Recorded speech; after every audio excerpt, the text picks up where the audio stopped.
సికింద్రాబాద్లోని శ్రీ ఉజ్జయిని మహంకాళి దేవస్థానంలో ఆషాఢమాస బోనాలు ఘనంగా కొనసాగుతున్నాయి. తెల్లవారుజాము నుంచి అమ్మవారి దర్శనానికి భారీ సంఖ్యలో భక్తులు తరలివచ్చారు.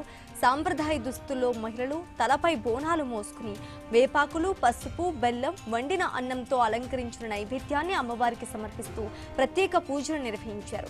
డప్పు, చప్పళ్లు, పోతురాజుల విన్యాసాలు, శివసత్తుల నృత్యాలతో లష్కర్ ప్రాంతమంతా ఆధ్యాత్మిక శోభను సంతరించుకుంది.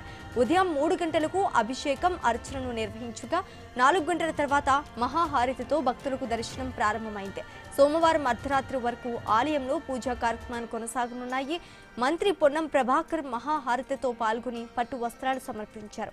మధ్యాహ్నం ముఖ్యమంత్రి రేవంత్ రెడ్డి అమ్మవారికి బోనం సమర్పించనున్నారు. లష్కరీ బోనాల ఉత్సవాల్లో బీఆర్ఎస్ వర్కింగ్ ప్రెసిడెంట్ కేటీఆర్, మాజీ మంత్రి తలసాని శ్రీనివాస్ యాదవ్, పలువురు బీఆర్ఎస్ నాయకులు అమ్మవారిని దర్శించుకుని ప్రత్యేక పూజలు చేశారు.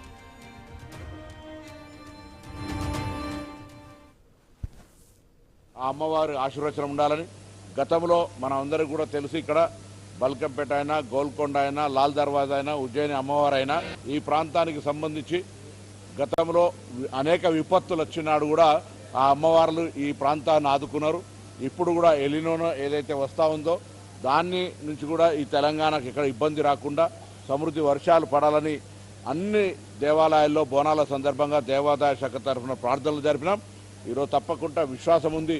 ప్రకృతి వైపరీత్యం వస్తూ ఉన్న ఆ అమ్మవారు తెలంగాణ ప్రజలను సుభిక్షంగా ఉంచడానికి సమృద్ధి వర్షాలు కురిపియాలని అమ్మవారిని వేడుకుంటూ ఆ అమ్మవారికి మహంకాళి ఈ బోనాల సందర్భంగా తెలంగాణ ప్రజలందరికీ తెలంగాణ ప్రభుత్వం పక్షాన శుభాకాంక్షలు. ఆషాఢ మాసం ఉజ్జయిని మహంకాళి జాతర ఉదయం 4:05 ప్రారంభం కావడం జరిగింది. గడిచిన 1 నెల నుంచి మరి ఇక్కడ ఉన్నటువంటి అధికారులు కానివ్వండి, స్థానికంగా ఉండేటువంటి పెద్దలు కానివ్వండి, దక్కన్ మానవ సేవా సమితి, ఆర్య సమాజ్ అందరినీ సమన్వయం చేసుకొని మరి నిన్నటి వరకు కూడా ఏర్పాట్ల విషయంలో అన్ని డిపార్ట్మెంట్ల సహకారం తీసుకొని మరి పండుగ జయప్రదం జరగాలి. ఉజ్జయిని మహంకాళి జాతరకు, మహంకాళి అమ్మవారికి 200 సంవత్సరాల చరిత్ర ఉంది. దీంట్లో ఏంటంటే మీకు అందరికీ తెలుసు, సమైక్య ఆంధ్రప్రదేశ్ రాష్ట్రంలో 50 సంవత్సరాలు స్టేట్ ఫెస్టివల్ కింద అనౌన్స్ చేయాలనే డిమాండు, రాష్ట్ర పండుగగా అనౌన్స్ చేయాలనేటువంటి డిమాండ్ ఉన్నప్పటికీ 2014లో తెలంగాణ రాష్ట్రం ఏర్పడిన తర్వాత తొలి ముఖ్యమంత్రి కేసీఆర్ గారు స్టేట్ ఫెస్టివల్ కింద అనౌన్స్ చేయడం, అమ్మవారికి బంగారు బోనం చేయించడం, ఈ అద్భుతమైన పండుగను లష్కర్ బోనాలను, ఉజ్జయిని మహంకాళి అమ్మవారి బోనాలను మరి రాష్ట్ర పండుగగా గుర్తించాలన్న డిమాండ్ను ఎవరు పట్టించుకోలేదు. కానీ పెద్దలు కేసీఆర్ గారి నాయకత్వంలో ఆ రోజు మా తలసాని శ్రీనివాస్ యాదవ్ గారు, అదేవిధంగా మా హైదరాబాద్ నగరానికి సంబంధించిన శాసనసభ్యులు, అదేవిధంగా నాయకులు అందరూ కూడా వచ్చి ఇది తప్పకుండా మనం చేయాల్సిన పని అంటే కేసీఆర్ గారు చెప్పిన మాట ఒకటే, మనం తెలంగాణ సాధించిందే ఆ తల్లి ఆశీస్సులతో. అందుకే ఆ తల్లికి ఒక బంగారు బోనం కూడా సమర్పిద్దాం రాష్ట్ర ప్రభుత్వం తరఫున. దాంతో పాటు అత్యద్భుతంగా అధికారిక లాంఛనాలతో అధికారికంగానే మొత్తంగా మరి రాష్ట్ర పండుగగా ఈ కార్యక్రమాన్ని చేస్తామని చెప్పాము, చేసి చూపెట్టాము. ఇవాళ చాలా మంది చాలా చెప్తుండొచ్చు, కానీ కేసీఆర్ గారు భారతదేశంలో మొట్టమొదటి ముఖ్యమంత్రి. యాదాద్రి లక్ష్మీ నరసింహస్వామి దేవాలయాన్ని 1800 కోట్ల రూపాయలతో రాష్ట్ర బడ్జెట్ నుండి డబ్బులు కేటాయించి అత్యద్భుతంగా నిర్మించిన నాయకుడు కేసీఆర్ గారు.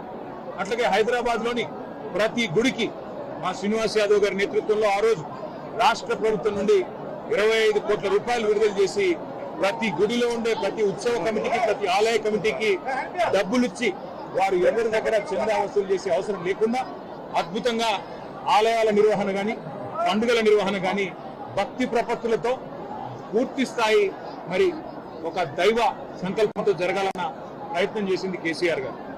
ఈరోజు మేము ఆ తల్లిని అందరం కూడా సమిష్టిగా మొక్కుకున్నది ఒకటే, రాష్ట్రంలో వర్షాలు బాగుపడాలి, రాష్ట్రం కలకల్లాడుతూ ఉండాలి, రైతు ముఖ్యంగా సంతోషంగా ఉండాలి, రాష్ట్రం పచ్చగా ఉండాలి, శాంతి భద్రతలు సరిగ్గా ఉండాలి. ఆ తల్లి ఆశీస్సులు తన పిల్లలందరికీ కూడా ఉండాలని మనస్ఫూర్తిగా కోరుకుంటూ మీ అందరికి కూడా ధన్యవాదాలు. మీ అందరూ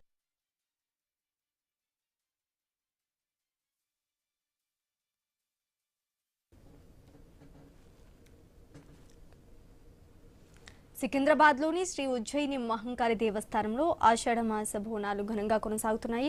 తెల్లవారుజాము నుంచి అమ్మవారి దర్శనాలు భారీ సంఖ్యలో భక్తులు తరలివచ్చారు.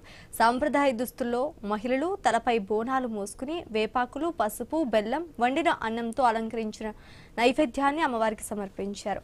ఇక ఇదే అంశానికి సంబంధించి పూర్తి డీటెయిల్స్ మా ప్రతినిధి పవన్ అందిస్తారు. Pawan.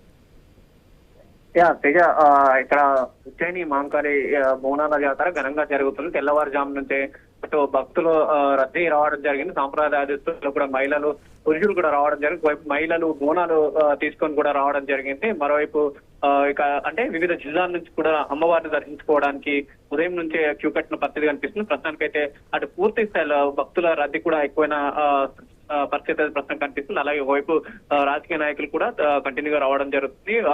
BRS party president KTR, అలాగే తలసాని శ్రీనివాస్ యాదవ్ కావచ్చు, కాంగ్రెస్ పార్టీ ఎమ్మెల్యేగా ఉన్న దానం నాగేంద్ర, అలాగే పిసిసి అధ్యక్షుడు మహేష్ కుమార్ గౌడ్ కూడా ఇందాక వచ్చి దర్శించుకున్న పరిస్థితి అయితే కనిపిస్తుంది. అలాగే వారు మాట్లాడుతూ రాష్ట్రం పచ్చగా ఉండాలని చెప్పేసి కూడా మేము ఇక్కడ వచ్చి కోరుకోవడం జరిగిందని చెప్పేసి కూడా వైపు వాళ్ళు చెప్పడం జరుగుతుంది. మరి కాసేపటి కూడా ముఖ్యమంత్రి రేవంత్ రెడ్డి కుటుంబ సమేతంగా వస్తున్న సందర్భం అయితే తెలుస్తుంది. ప్రస్తుతానికి ఒకవైపు భక్తులు కూడా ఎక్కువ అవ్వడంతో కొంత ఇక్కడ దర్శనానికి కూడా కొంత ఆలస్యం అవుతున్న పరిస్థితి అయితే ప్రస్తుతం మనకి ఇక్కడ కనిపిస్తుంది. సో మొత్తానికి ఉదయం తెల్లవారుజాము నుంచి అయితే కంటిన్యూగా భక్తులు వస్తూ ఉన్నారు. ఇంకా వచ్చి దాదాపు ఇంకా వస్తారని చెప్పేసి ఇక్కడ అధికారులు ఒకవైపు చెప్పడం జరుగుతుంది. మరోవైపు పోలీసు వారు కూడా ఇక్కడ కూడా ఎటువంటి ఇబ్బందులు జరగకుండా పూర్తి స్థాయిలో అన్ని అయితే అన్ని ఎక్కడ కూడా భక్తులకు ఇబ్బంది కలగకుండా ఏర్పాట్లు కూడా చేసిన పరిస్థితి ప్రస్తుతం కనిపిస్తుంది.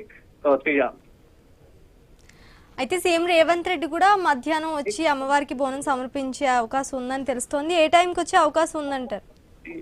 మరికొద్ది నిమిషాల్లో ఉజ్జయిని మహంకాళి అమ్మవారిని కుటుంబ సమేతంగా సీఎం రేవంత్ రెడ్డి గారు వస్తున్న విషయం అయితే ప్రస్తుతం తెలుస్తుంది. మరికొద్ది క్షణాల్లో కూడా ఆ గుళ్ళోకి చేరుకునే అవకాశం అయితే మనకు కనిపిస్తుంది. ఇప్పటికే మన విజువల్స్ లో చూసుకుంటే సిపి సజ్జనార్ కూడా ఇక్కడికి వచ్చిన విషయం కూడా తెలుస్తుంది. పూర్తిగా బందోబస్తు ఇప్పటికైతే వస్తున్న సూచనలు అయితే మనకు కనిపిస్తున్నాయి.